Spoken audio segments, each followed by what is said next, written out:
Sumuko yung isang phone ko.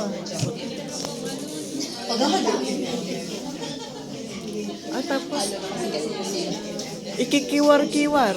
Ayun. Kiwar-kiwar kayo. Kapsal. Well, Wala na po ako, pero marunong ako magsalita. Ngayon po, itong styro box, may mabibili na rin po kayong may hiwa na. Pero kung gusto nyo rin makamura, na kayo na lang ang gagawa, bread knife, pwede po. Sa amin sa Marikina at saka sa Antipolo, bawal to. Ngayon, dito po ako sa farmers bumibili kasi diyan lang po ang meron eh.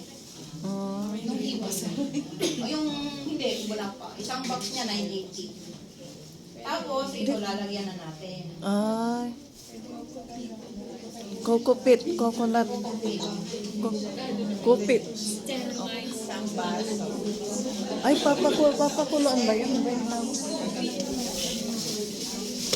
Wala pong halo yung coconut niya na. Wala, yun lang. Hindi ko na ito didiligan kasi basa. Ito naman po yung ginagamit ko, yung seeds, Olmeti. Olmeti ang variety niya. Mayroon man naman maraming brand na pwede kayo. Kaya lang, pag ganitong naka-box, 98% ang germination niya. Kaya ito po yung ginagamit ko. Marami naman brand na Estrosa, Batavia, Romaine, Anya tinagan na, Rita. Olmeti. Olmeti, Rex 1. Ayan po. Olmiti. Karmi. Olmiti. Tapos ang seeds niya po ay pellets. Ilan po ilalagay? Ito po. Para siyang circle na maliit. Dapat pala kunti lang. Mali ang naman po nito, 1,000 pieces. Kaya lang sa Lazada o Shopee ulit, para tayo nag-promo nito may pa tago 100. 100 pieces. Pwede nyo na po daw sagutin kung magkano daw po. Wala ito? Kulang 500. Dalawa na. Pero sa inyo na. Hintay po kayo ng 4,455 shop. Payday sale. Very direct sunlight po ba? Ngayon po, pag nandito sa ganitong egg, Tray. seedling tray, Sidling tray. kailangan niya 13 days bago mo i-transplant dito. Kasi doon na lang tayo. Hindi, na-explain ko lang, baka gusto nyo may ganito. Mga kabadit. Sige, dito na lang tayo sa direct sowing. Ano po yung nagkaiba ng iwo pag Bakit kinakasan yung tanong mo? Nakakababene. Ay, yung iba kasi, inaano ko na nagagamit ng seedling tray.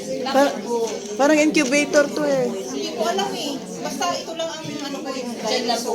Doon lang tayo sa ginagawa niya. Ang tagal din pala. Pag ganito naka 1 week, pwede nang ilagay sa drawing box.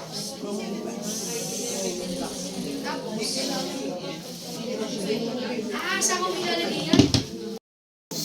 Tapos, tatakpan natin. Sa mga nagtatanong po, Snow White po yung brand ng styro. Hindi, tanto yung...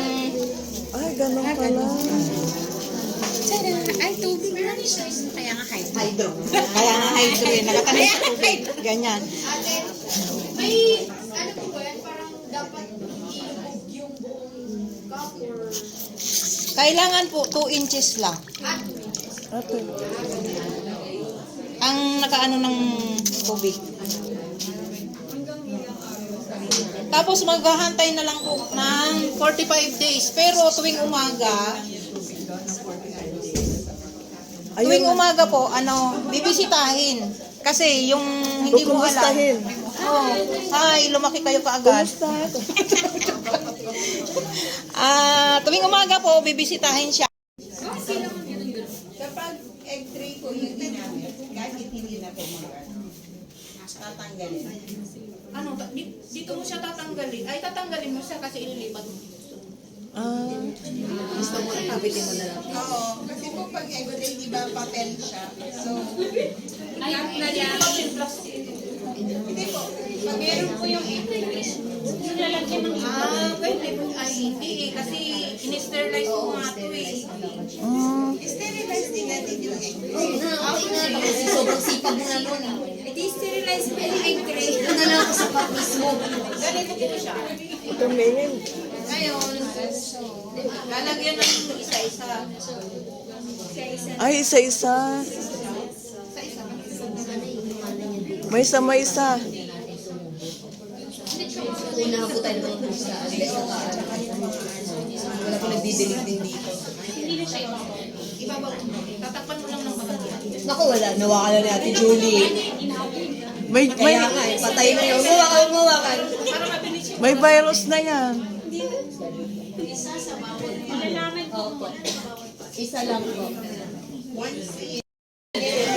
Ate, paano po? Pwede yung indoor po, di ba? Pwede po siya sa indoor.